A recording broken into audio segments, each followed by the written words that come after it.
Now we will start part 2। Part 1 में हमने क्या देखा, माउंटेन्स के बारे में सीखा। माउंटेन्स कितने टाइप के होते हैं, मीन्स फर्स्ट तो हमने 3 लैंडफॉर्म के बारे में कि 3 मेजर जो लैंडफॉर्म है अर्थ के वो कौन कौन से होते हैं, mountain, plateaus and plane.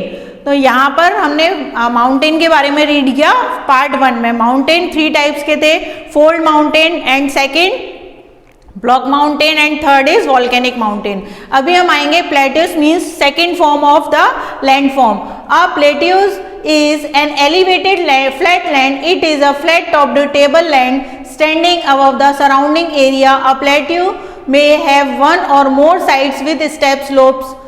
The height of the plateaus often vary from few hundred meters to several thousand meters. Plateaus like mountain may be young or old. Means जो प्लेट्यूस होते हैं कुछ कुछ माउंटेन के जैसे होते हैं, लेकिन वो फ्लैट टॉप्ड होते हैं। मीन्स जैसे माउंटेन क्या थे, कोन शेप में थे, जिनका ऊपर कोन शेप होता था वो माउंटेन होते थे। और जो प्लेट्यूस हैं वो ऊपर से फ्लैट होते हैं और कई जगह से ऊंचे होते हैं, कई जगह से नीचे होते हैं। मीन्स उनकी हाइट भी माउंटेन के जैसे कुछ ऐसा नहीं रहता कि नहीं फिक्स ही है, बट वो ऊपर से फ्लैट टॉप्ड होते हैं। कहीं पर वो 100 मीटर ऊंचे हो सकते हैं, कहीं पर 1000 मीटर ऊपर हो सकते हैं। प्लेट्यूस लाइक माउंटेन्स में बी यंग और ओल्ड, वो भी यंग और ओल्ड कैसे भी हो सकते हैं माउंटेन के जैसे। The Deccan plateau in the India is one of the oldest plateaus. जो डेक्कन माउंटेन है वो इंडिया में है और वो सबसे ओल्डेस्ट प्लेट्यूस है। The East African plateau in Kenya, Tanzania and Uganda and the western plateau of Australia are other example. ये आपको कुछ अदर एग्जाम्पल दिए हुए हैं। ईस्टर्न अफ्रीका प्लेट्यू केन्या में है, जो तंजानिया एंड युगांडा है वो वेस्टर्न प्लेट्यू है ऑस्ट्रेलिया में। इस तरीके से the Tibet plateau is the highest plateau in the world with a height of 4000 to 6000 metre above the mean sea level. Means इस पिक्चर में जो आपको प्लेट्यू दिया हुआ है वो कौन सा दिया हुआ है, तिब्बत प्लेट्यू। तिब्बत प्लेट्यू वो कितना ऊंचा है, 4000 से 6000 मीटर तक है सी लेवल से। तो हम जब भी हाइट मेजर करते हैं कहाँ से करते हैं, सी लेवल से करते हैं। तो सी लेवल से उस प्लेट्यू की जो हाइट है वो कितनी है, 4 से 6000 के आसपास है। Plateaus are very useful because they are rich in mineral deposits. As a result many of the mining areas in the world are located in the plateaus area.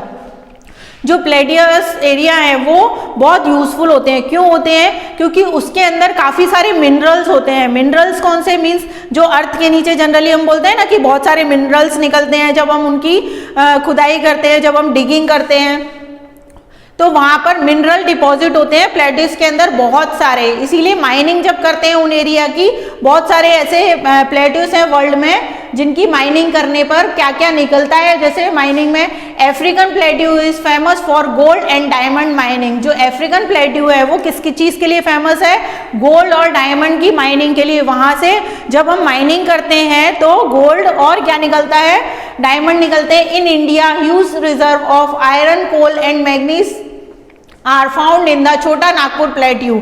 जो इंडिया में छोटा नागपुर प्लेट्यू है वो भी फेमस है। क्यों, क्योंकि उसकी माइनिंग से क्या, आयरन, कोल और मैग्नीज, ये 3 चीजें निकलती है। In the plateaus area there may be several waterfalls as the river falls from the great height in India. The Hundru falls in the Chota Nagpur plateau on the river Subarna Rekha and the Jog falls in Karnataka are example of such waterfall. अभी जो plateau हैं वहाँ से waterfalls, means बहुत सारे waterfalls निकलते हैं जिनको हम झरने बोलते हैं, कि माउंटेन से भी निकलते हैं काफ़ी सारे, उनको हम ग्लेशियर्स बोलते हैं कि स्नो के रूप में फिर रिवर बनती है। और जो प्लेट्यूज है वहाँ से जो रिवर निकल रही है उनको हम क्या बोलते हैं, वाटरफॉल्स बोलते हैं। जो वाटरफॉल्स और रिवर्स हैं वो बहुत ऊंचाई से आते हैं और उसका एग्जाम्पल दिया हुआ है कि इंडिया में जो हुंद्रू फॉल्स है वो छोटा नागपुर प्लेट्यू है वहाँ से निकलता है। ऐसे ही सुबर्ण रेखा नदी है वो निकलती है, जॉग फॉल्स है कर्नाटका में वो है, ये सारे वाटरफॉल्स हैं। The lava plateaus are rich in black soil that are fertile and good for cultivation. Many plateaus have scenic spot and are of great attraction of tourist. जैसे कि माउंटेन को हमने क्या बोला था कि टूरिस्ट प्लेस है, क्योंकि वहाँ पे जो नेचुरल व्यू है, जो सीनरी है वो देखने में अच्छी लगती है। वैसे ही प्लेट्यूस के साथ में है, प्लेट्यूस भी सीनरी के लिए अच्छे हैं और टूरिस्ट प्लेस हैं। और जो लावा प्लेट्यूस है वहां पर क्या है, रिच इन ब्लैक सॉइल, वो ब्लैक सॉइल से रिच है, मींस ब्लैक सॉइल वहां पर बहुत ज्यादा है। तो और जो ब्लैक सॉइल होती है वो कैसी होती है, फर्टाइल होती है, वहां पे हम क्रॉप का कल्टीवेशन कर सकते हैं और फर्टाइल होने की वजह से वहां पर इजीली कल्टीवेशन कर सकते हैं। चलिए प्लेट्यूस के बाद अब हम पढ़ेंगे प्लेन्स के बारे में। हमारे दो कंप्लीट हो गए हैं, माउंटेन एंड प्लेट्यूस। अभी हम थर्ड पर आते हैं। Third land form is plains. कि प्लेन्स क्या होते हैं, तो plains are large stretch of flat land. जो प्लेन्स है वो एक लार्ज एरिया का फ्लैट लैंड है। They are generally not more than 200 metres above mean sea level, और वो सी लेवल से ज्यादा 200 मीटर ही ऊपर होते हैं। Some plains are extremely level, other may be slightly rolling and undulating. Most of the plains are formed by rivers and their tributaries. Means जो rivers हैं उनकी वजह से या तो वो प्लेन बने हुए हैं या ट्रिब्यूटरीज होते हैं कि रिवर जब दो पार्ट में डिवाइड हो रही है या कहीं पे मिल रही हैं दो रिवर, वो ट्रिब्यूटरीज कहलाता है। तो उसकी वजह से वो प्लेन्स फॉर्म होते हैं, वो प्लेन्स बनते हैं। The reverse flow down the slopes of mountains and arrowed them, they carry forward the arrowed material. Means जो रिवर्स है जब वो फ्लो होती हैं नीचे की तरफ तो वो अपने साथ में कुछ चीज़ें लेकर आती हैं, जैसे कि हम बोल सकते हैं स्टोन, सैंड, ऐसी सारी चीज़ें होती हैं, वो उसके साथ में फ्लो के साथ नीचे आता है। तो उसके साथ जो मटेरियल आ रहा है उसको हम क्या बोलते हैं, eroded material. Then they deposit their load consisting of stone, sand and silt along their course and in their valleys। और वो जहाँ से रिवर निकल रही है वहाँ से वो सारी चीज़ें उनके साथ में आती हैं और प्लेन्स तक आ जाती हैं। वो चीज़ें कौन कौन सी होती हैं, मेजर जो चीज़ें हैं उसमें क्या क्या है, वो है स्टोन्स, सैंड एंड स्लिट्स।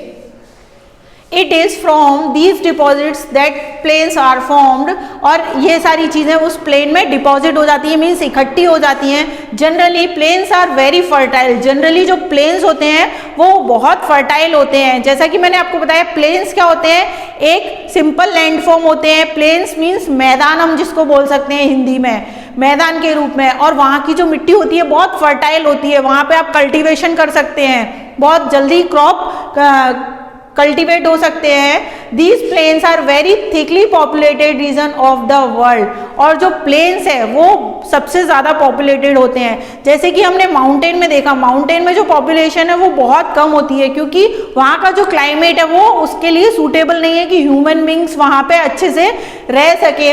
ऐसे ही जो प्लेट्यूज है वो भी माउंटेन का एक छोटा है, वो फ्लैट है, वहाँ पे कल्टीवेशन अच्छे से कर सकते हैं, तो वहाँ पे भी पॉपुलेशन होती है। बट सबसे ज़्यादा जो पॉपुलेशन होती है वो होती है प्लेन्स में।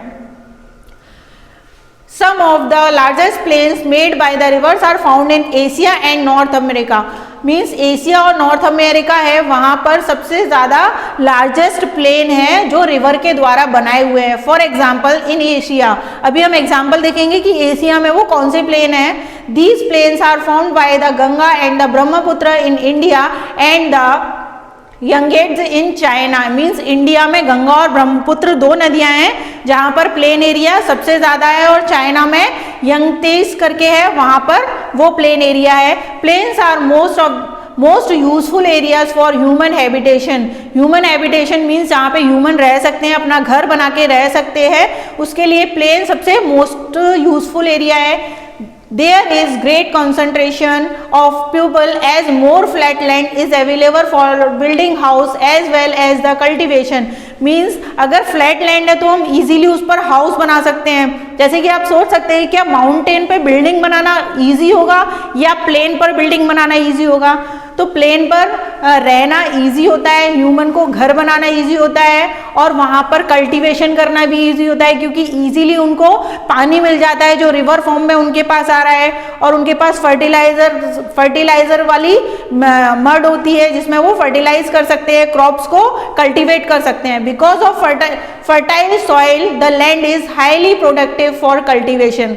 वही बताया है कि जो वहाँ की जो सॉइल है, मिट्टी है, वो कैसी होती है, फर्टाइल होती है, और वहाँ पर कल्टीवेशन बहुत हाई प्रोडक्टिव होता है। In India to the Indo Gangetic plains are the most densely populated region of the country.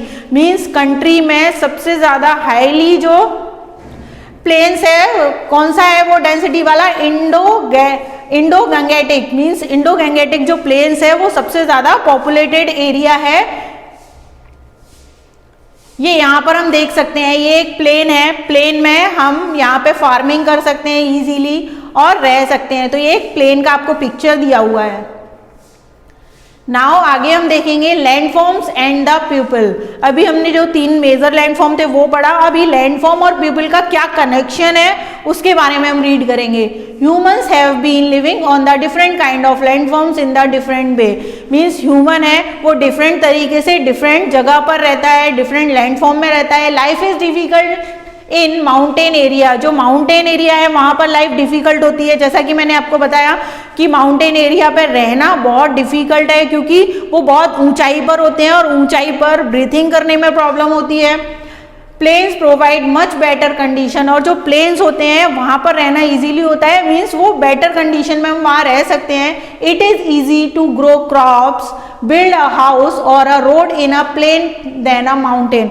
Mountain पर रोड बनाना, घर बनाना डिफिकल्ट होता है इन कंपैरिजन ऑफ प्लेन। तो प्लेन में रहना, प्लेन एरिया, प्लेन्स मतलब PLAIN, plain area, plain area में वहाँ पे हम कंडीशन अच्छी होती है, क्रॉप्स इजीली ग्रो कर सकते हैं, वहाँ पर हम हाउस बना सकते हैं, रोड बना सकते हैं, जबकि माउंटेन पर ऐसा करना इजी नहीं होता है। Can you point out some difference in the way people live in on different kind of landform. क्या आप इमेजिन कर सकते हैं कि अलग अलग लैंडफॉर्म पर लोग जो रहते हैं वो किन किन चीज़ों को फेस करते हैं, मतलब क्या डिफरेंसेस होते हैं। Sometimes natural calamities such as earthquake, volcanic eruption, storms and flood causes widespread destruction। कभी कभी क्या होता है, जो नेचुरल चीज़ें होती हैं, मतलब नेचुरल कैलेमिट्स मीन्स वो चीज़ें कि जैसे अर्थक्वेक है, जो नेचुरली जो चीज़ें हो रही हैं, नेचुरल डिजास्टर हम जिसको बोल सकते हैं, अर्थक्वेक आना, सुनामी आना, जो फ्लड आना, बाढ़ आना, ये सारी चीज़ें होती हैं, ये नेचुरल होती हैं। Huge loss of life and property take place. अगर ये चीज़ें आती हैं तो उसकी वजह से क्या होता है, ह्यूज मतलब बहुत बड़े अमाउंट में किस चीज़ का नुकसान होता है, प्रॉपर्टी का और लाइफ का नुकसान होता है। By creative awareness about such incidents we may lower the risk. और अगर हमें इस चीज़ के बारे में जागरूकता हो, मीन्स हम इस चीज़ के बारे में अवेयर हैं कि हमारी कुछ चीज़ों की वजह से ये जो नेचुरल डिजास्टर है वो आते हैं, अगर हम वो सारी चीज़ें करना बंद कर दें तो ये आना कम हो जाएंगे। जो नेचुरल डिजास्टर है मीन्स फ्लड आना, अर्थक्वेक आना, वो कम हो जाएंगे या ना के बराबर हो जाएंगे, और हमारी लाइफ का लॉस होता है और हमारी जो प्रॉपर्टीज होता है उनका लॉस होता है वो कम हो जाएंगे। You may find out from your own surrounding in how many ways we use the land and water. इसीलिए हमें कम से कम अपने चारों तरफ तो ये ध्यान रखना चाहिए कि हमें वाटर का यूज, मीन्स हमारे जो नेचुरल रिसोर्सेज हैं उनका यूज हम प्रॉपर वे में करें और जितनी ज़रूरत है उतना ही करें, उनका एक्सेसिव यूज ना करें या मिसयूज ना करें। Quite often we use the land in a wasteful manner। क्या हम जो यूजफुल मैनर में यूज करते हैं हमारे वाटर को या लैंड को। For example construction houses on a fertile land. एक फर्टाइल लैंड है, अगर हम उस पर हाउस कंस्ट्रक्ट कर देंगे तो क्या वो यूजफुल है? नो, बिकॉज फर्टाइल लैंड है, वहाँ पे हम कल्टीवेशन कर सकते हैं, क्रॉप्स को कल्टीवेट कर सकते हैं। उसकी जगह अगर हमने वहाँ पे हाउस बना दिया तो वहाँ पे हमारी फार्मिंग रुक जाएगी। तो क्या वो यूजफुल है लैंड का यूज करना? We should avoid using such important gifts of nature in a careless manner. The available land is not only for our use, it is our duty to leave the earth a better place for future generation as well। तो last में आपको यही बताया है कि हमें land का misuse नहीं करना है, हमें जितने जो हमें नेचुरल रिसोर्स दिया हुआ है लैंड के फॉर्म में उसका हमें ऐसा यूज करना है कि जो हमारे लिए अवेलेबल हो और हम उसका मिसयूज ना करें, हम उसके लिए केयरलेस ना बने। और ये हमारी ड्यूटी है कि हम अर्थ है उसको बेटर प्लेस बनाएं रहने के लिए और फ्यूचर जनरेशन के लिए भी, क्योंकि आगे की जनरेशन में तो फिर आप देख सकते हैं कि जैसे हम रिसोर्सेज का यूज कर रहे हैं वो धीरे धीरे खत्म ही होने वाले हैं। Now our chapter is over. Thank you.